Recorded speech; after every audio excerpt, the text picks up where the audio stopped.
Fala pessoal, tudo bem? Venho aqui em nome da clínica CPX-TC Vertebral falar um pouco mais para vocês hoje sobre hérnia de disco. Então, vamos lá, eu me chamo Marlos, sou fisioterapeuta. Antes de tudo, acho que a gente precisa falar um pouco mais sobre o que é a fisioterapia, como nós trabalhamos aqui da CPX-TC Vertebral, qual é a nossa visão, sobre hérnia de disco, porque não adiantaria eu falar algumas coisas para vocês sem que vocês entendessem qual é o meu ponto de vista sobre. Né? Então, vamos lá. Antes de tudo, deixe o seu like, tá? Compartilhe esse vídeo se você gostar do conteúdo, compartilhe com pessoas da área da saúde, compartilhe com pessoas, que sofrem com hérnias discais, pacientes, compartilhe com as pessoas que realmente necessitam ouvir isso, tá certo? Então, nós trabalhamos basicamente com osteopatia, que é uma das áreas da fisioterapia. Tá? Então, nosso objetivo é o tempo todo estar trabalhando com as mãos, estar trabalhando com ferramentas que vão nos auxiliar no tratamento do paciente e principalmente na causa do que o nosso paciente chega para a gente, da causa do problema do que esse paciente chega para a gente. Então, a osteopatia ela tenta integrar todos os sistemas do nosso corpo, desde a parte muscular, a parte articular, os órgãos, o sistema nervoso. Então, como tudo isso se comunica também é muito importante para a gente. Então, a gente vai discutir um pouco mais agora sobre hérnia e vocês vão desconstruir um raciocínio que vocês tinham, ou pelo menos que grande parte de vocês tinham, onde a hérnia de disco é o principal fator da dor, onde a hérnia de disco é o principal ponto a ser avaliado. Então, a gente até recebe pacientes todos os dias que chegam para a gente vindo do médico e o médico me disse que eu tenho que parar de fazer a atividade física que eu faço, seja correr, seja jogar bola, enfim, independente da atividade. O médico disse que se eu não operar, eu vou ficar de cadeira de rodas. É verdade? Então, chega muito esse tipo de coisa para a gente quase que todos os dias. E a gente vem desconstruir um pouco isso, tá? Então, para a medicina tradicional, a hérnia de disco, sim, é o fator principal da dor. Se ela estiver relativamente grande, tem que ser operada e tem que ser tratada. Mas nós, enquanto fisioterapeutas, e principalmente dentro da osteopatia, a gente visa o tempo todo a funcionalidade do paciente. A gente trata o indivíduo e não o exame. Tá? Isso é muito importante. Então, a gente entende que se ele chegou até aquela condição, ele chegou ali por falta de saúde, de uma forma geral.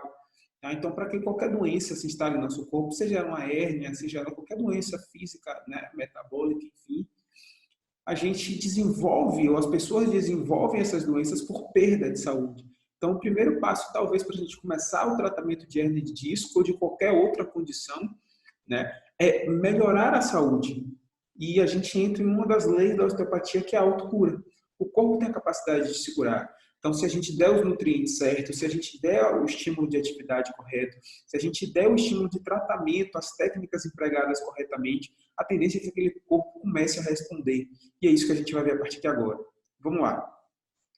A hérnia de disco nada mais é do que uma condição anatômica e fisiológica. Tá?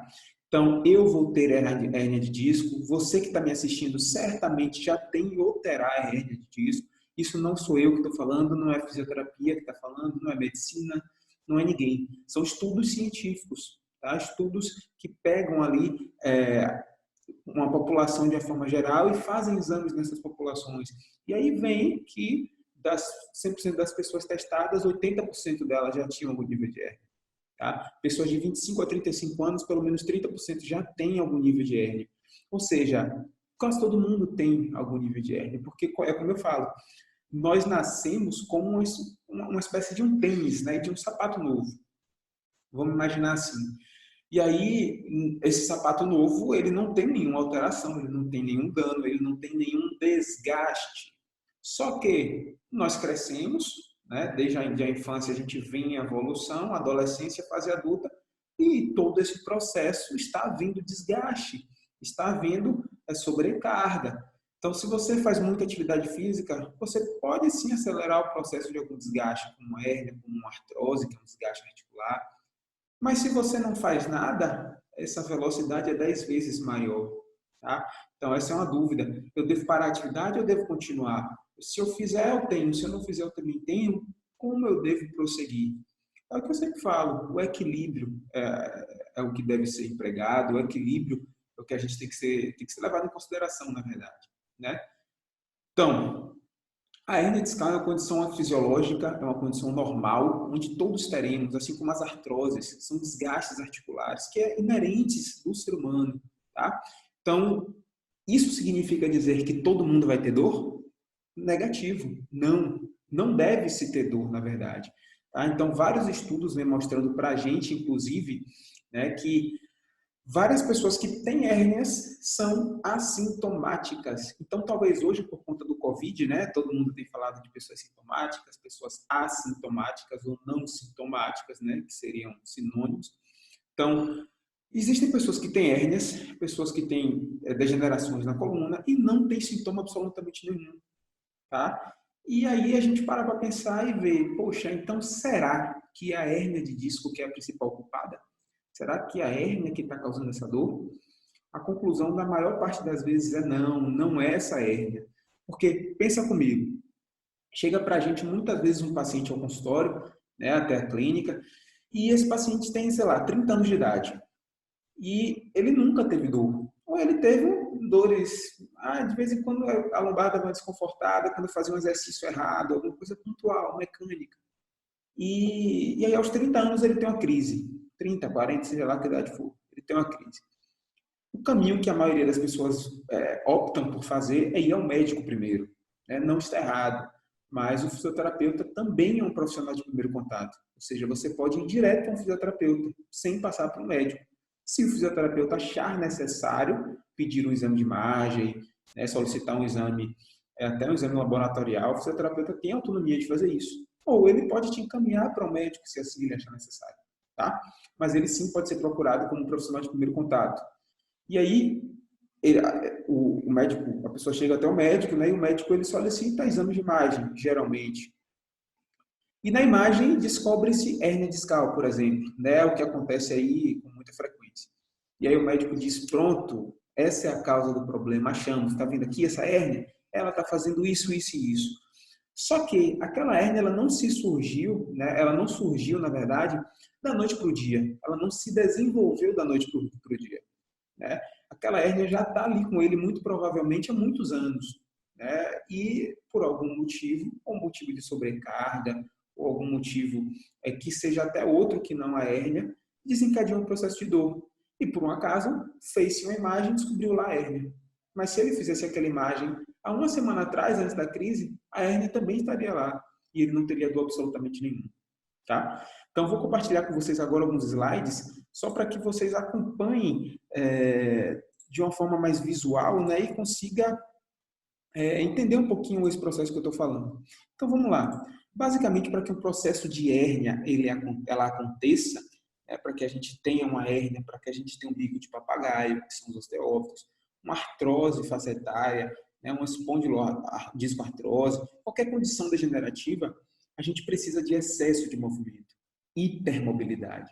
E a gente vai entender agora qual é a diferença de hiper e hipo. Então, você agora que é da área da saúde, você que é fisioterapeuta, tem a possibilidade também de já estar entendendo um pouco melhor como a hérnia funciona e quais são as principais causas de desenvolvimento dessa hérnia.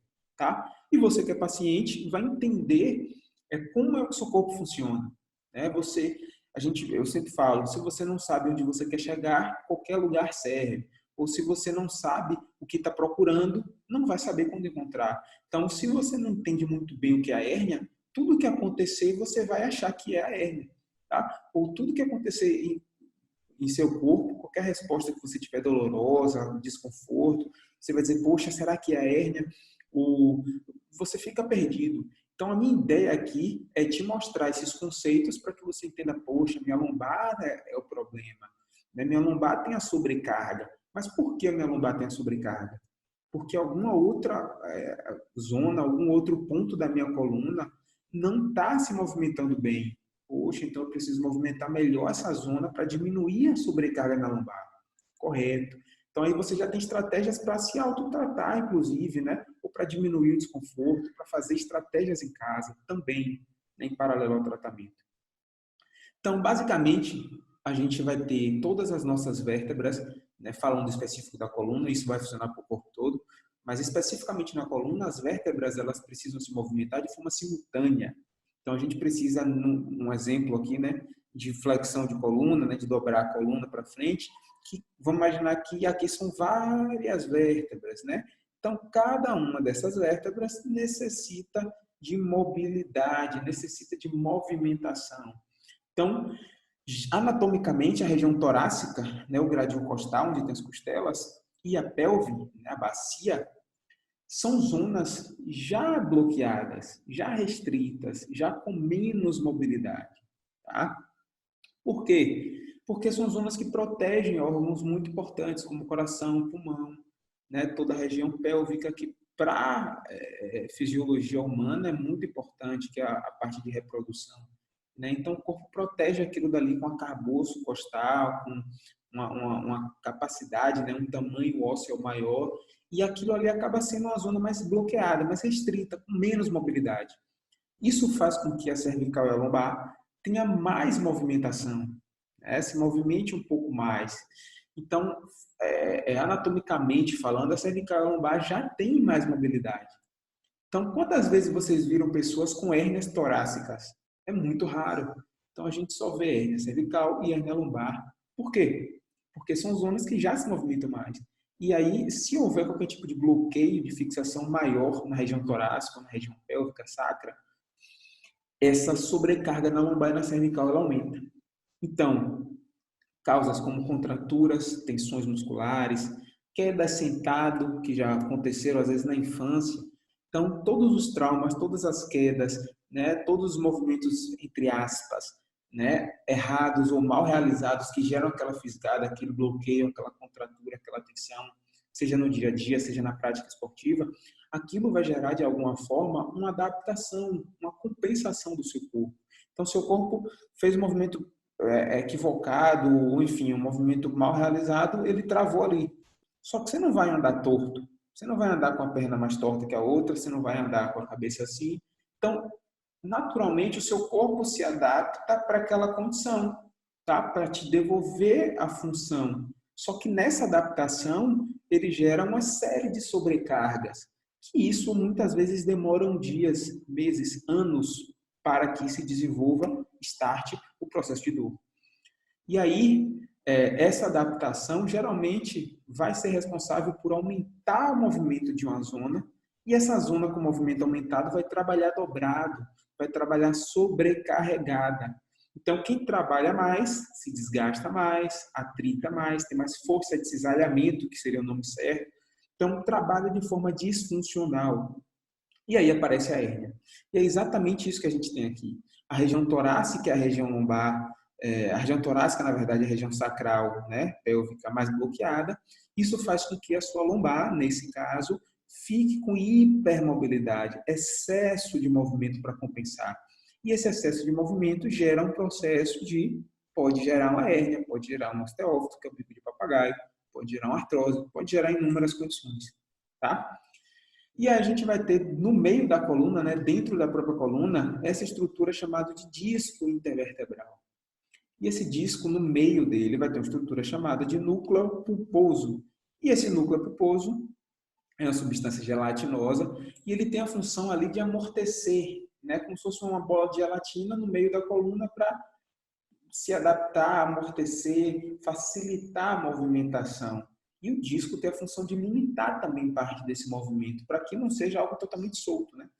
Então, de certa forma, no processo de hérnia, o que acontece é que esse núcleo pulposo acaba extravasando um pouquinho, rompendo um pouquinho essas barreiras aqui, que são os anéis fibrosos, ó, são círculos aqui, ó, espécies de anéis que, à medida do tempo, a tendência é que esse núcleo pulposo comece a romper esses anéis, romper, e chegar em níveis de hérnias que, eventualmente, esse núcleo pulposo pode sair, tá certo?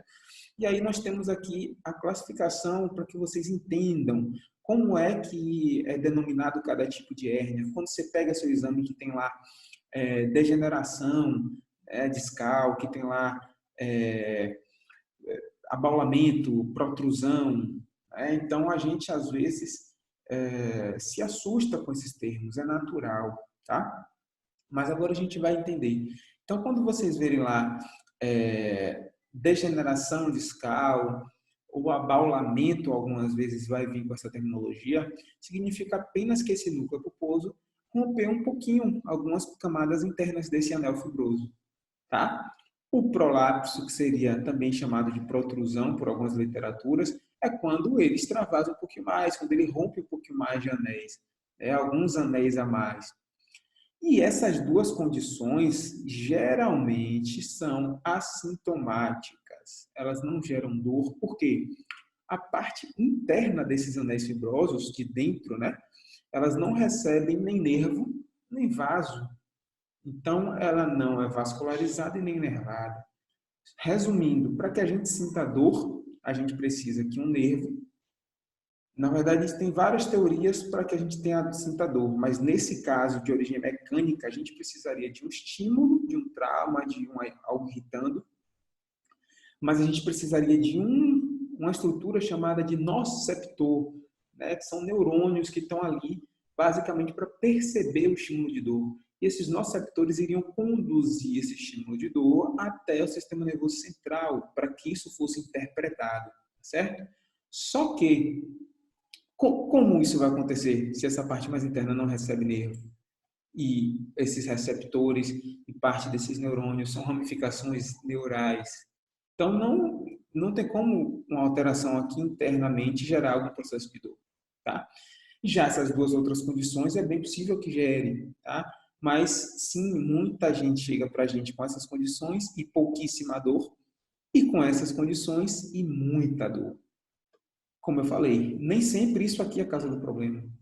Pode ser que a pessoa que tem essa condição aqui está com muita dor por outras condições, por outros problemas que não é essa degeneração, esse abalamento. Ou uma pessoa que tem uma hérnia desse tamanho pode chegar para a gente com muita dor por conta da hérnia ou por conta de outras condições. Ou pode chegar para a gente sem dor também, ser só um achado. Tá?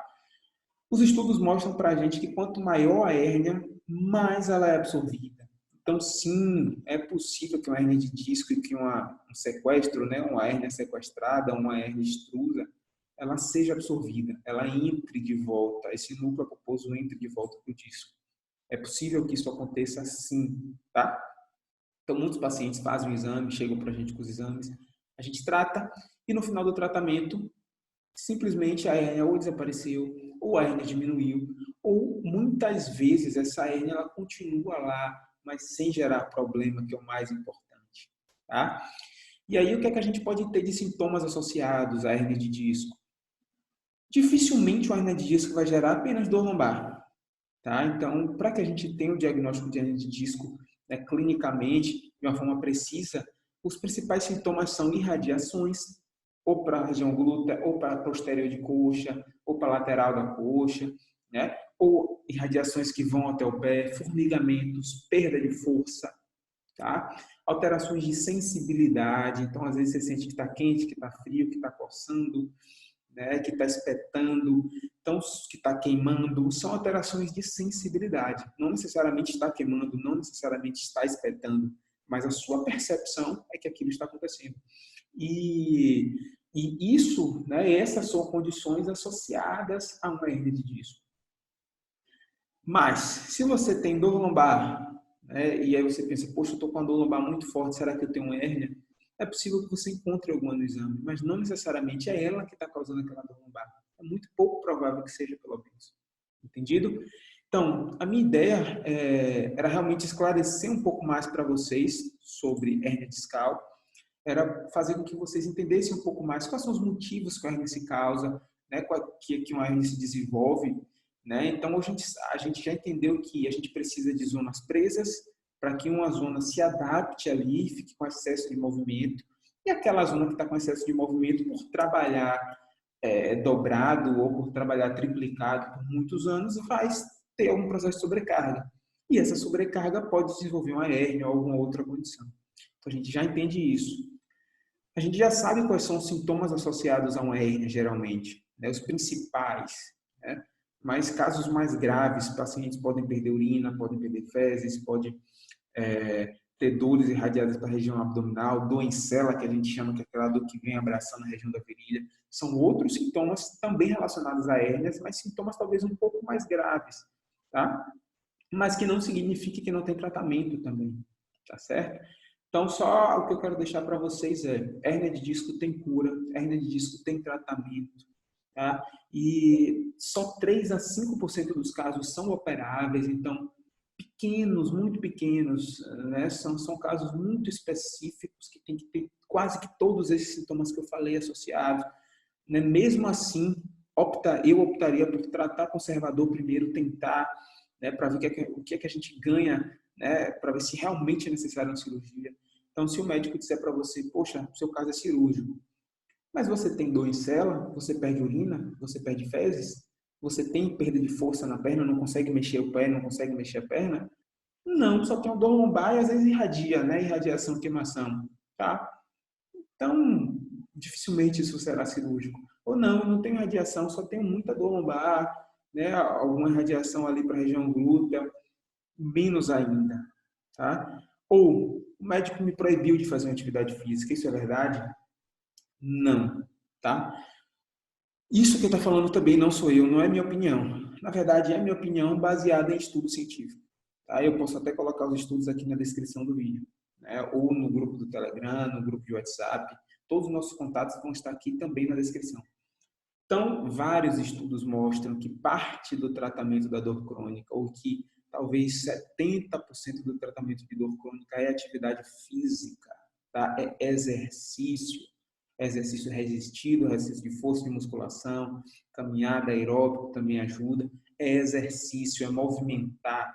Ao você fazer qualquer tipo de exercício, o seu corpo libera opioides endógenos, endorfina, serotonina, tá? Uma série de neurotransmissores e substâncias que vão relaxar o seu corpo, relaxar a musculatura, diminuir a excitabilidade neuronal, cortical, tá? Então, o exercício vai te ajudar demais. Então, nunca a proibição de um exercício é lá incorreta, tá certo? A não ser que seja um caso muito específico, um indivíduo que tem, não sei, vamos supor aqui uma alteração gravíssima de coluna, que realmente uma hérnia num estado muito grave, que está comprimindo muito a medula. Eu não vou pedir para esse indivíduo, por exemplo, fazer alguns exercícios da musculação, um agachamento, talvez com muita carga, um terra, um stiff, exercícios pontuais. Mas eu não vou dizer que ele não pode fazer musculação. Ele deve fazer musculação, né? Seja ele cadeirante, seja ele paraplégico, seja ele com hérnia discal, com tendinite, seja ele com qualquer condição, eu vou dizer, ele vá para a academia, treine tudo que você conseguir sem dor, sem desconforto. Então, essa é a orientação que eu dou para o paciente. Eu posso varrer casa? Eu posso lavar prato? Não sei. Dói? Não sinto nada. Lave seu prato, varra sua casa, pule de paraquedas. Ou incomoda. Então, vamos segurar agora, vamos tratar e vamos ver se a gente reinsere você nessa atividade, mas nunca proibir, tá? Então, essa é a dica que eu deixo para vocês. Mais uma vez, caso tenham gostado do vídeo, compartilhe com mais amigos, mande para mais pessoas. Acho que a informação ela tem que ser passada assim, para que ela seja para que mais pessoas alcancem, né, a cura, para que mais pessoas se livrem da dor, para que mais pessoas tenham qualidade de vida. É isso. Grande abraço.